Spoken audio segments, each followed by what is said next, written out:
ఈరోజు ఎన్డీఏ పేరుతోటి మొన్నటి వరకు బద్ధశత్రులుగా ఉన్నటువంటి చంద్రబాబు నాయుడు గారిని ఆంధ్రప్రదేశ్లో కలుపుకొని ఈరోజు ఎన్నికలకు వెళ్తా ఉంది. ఎంత హాస్యాస్పదంగా ఉండాలని ఆలోచించాల్సినటువంటి అవసరం ఏర్పడింది. ఈరోజు బద్ధశత్రువులు ఆయనకి స్కిల్ డెవలప్మెంట్ కేసు వేశారని, ఆయన జైల్లో వేశారని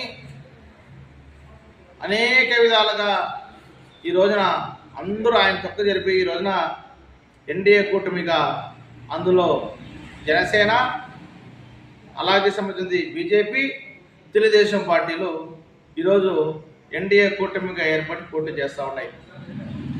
అదొక ఎత్తు అయితే తిరుపతి జిల్లాలో హాస్యాస్పదం, ఎన్డీఏ కూటమికి కనీసం అభ్యర్థులు లేరు, ఎమ్మెల్యే అభ్యర్థి లేరు, ఎంపీ అభ్యర్థి లేరు. వలసల్లో ఉన్నటువంటి వాళ్ళని తీసుకొని చేశారు. ఆ వలస ఎవరంటే వైఎస్ఆర్ పార్టీలో ప్రజెంట్ సిట్టింగ్లో ఉన్నటువంటి గూడూరులో సిట్టింగ్ ఎమ్మెల్యేగా ఉన్నటువంటి వరప్రసాద్ తీసుకొచ్చి భారతీయ జనతా పార్టీలో ఈ రోజున ఎంపీ టికెట్ ఇస్తారు తిరుపతికి.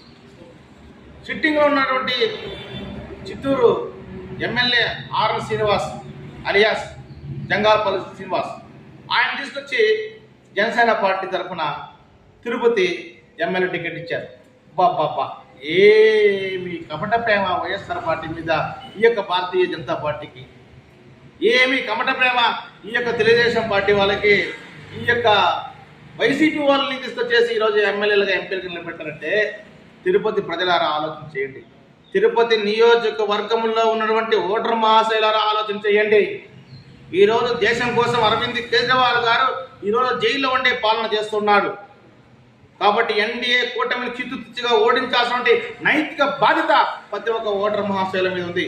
అందుకనే ఈ రోజున ఇండియా కూటమిలో భాగస్వామ్యమైనటువంటి కాంగ్రెస్ పార్టీ అభ్యర్థులైతేనేమి, కమ్యూనిస్టు పార్టీ అభ్యర్థులైతేనేమి మీ అందరి యొక్క అమూల్యమైన ఓటుని ఇండియా కూటమికి వేసి అఖండ మెజార్టీతో గెలిపించాలని చెప్పని ఈ సందర్భంగా మీ అందరికీ చేతులు జోడించి మరొక మారు నమస్కారాలు తెలియజేస్తాను.